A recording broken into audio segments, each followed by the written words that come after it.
So it's that time of the day where we introduce, on a Monday, our track and artist of the week from BBC Introducing. I'm thrilled, actually, that it's Andrew Van Garrett. Andrew, you have a really good hit rate with getting tracks of the week, it has to be said. You're an indie rock solo artist from Market Harborough.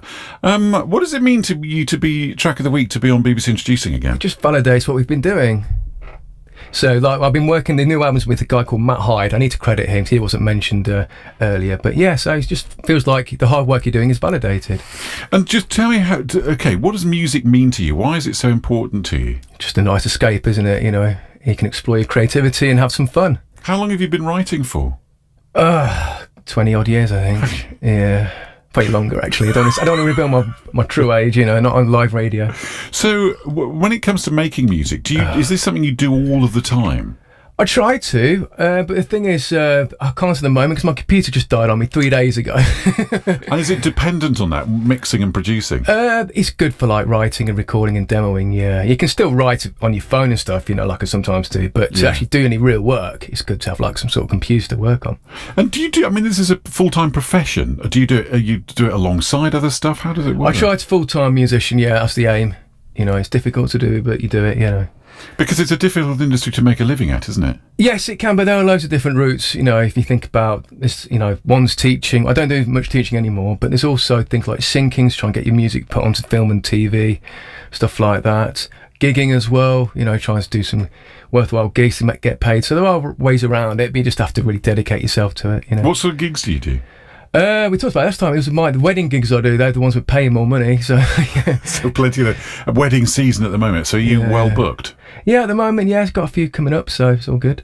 And this idea, I know when you were last chosen as track of the week, that we spoke about this music in films and stuff. Is that a difficult thing to get into? I mean, how does that? Do you just have your music on a catalogue, or do you submit it to certain labels? Basically, you've got to try and find a label which might like your music, and they might want to put forward your songs to, you know, see what gets played, you know. I just think that's a really fascinating. Has that happened for you? A few times, yeah. It's a hard process. You know, you have to find the right labels to work, and they've got to accept your music as well. Sometimes they have certain demands, and they might want to change the title of your stuff, might want to change this and that. So, yeah, it's a different sort of kettle of fish to like being signed to a record label. It's completely different. It's an amazing thing. I think it's incredible. So what's the journey for you? Because you, as I say, you have a really good hit rate of getting tracks of the week. What's the plan? What's the dream? My dream is to get a computer that works. Other than that, to keep going, really, just to keep writing, enjoying myself. You know, I just like writing music and recording it, and that's what I like to do. So I want to try and do that for as long as I can, really. I think it's fabulous. Would you introduce our track for this week? Yes. So the song going to be played is called "Hold On."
There you go, Andrew Van Gara, and our track of the day, track of the week actually, it's called Hold On. Play it again for you tomorrow. You're listening to BBC Radio Leicester.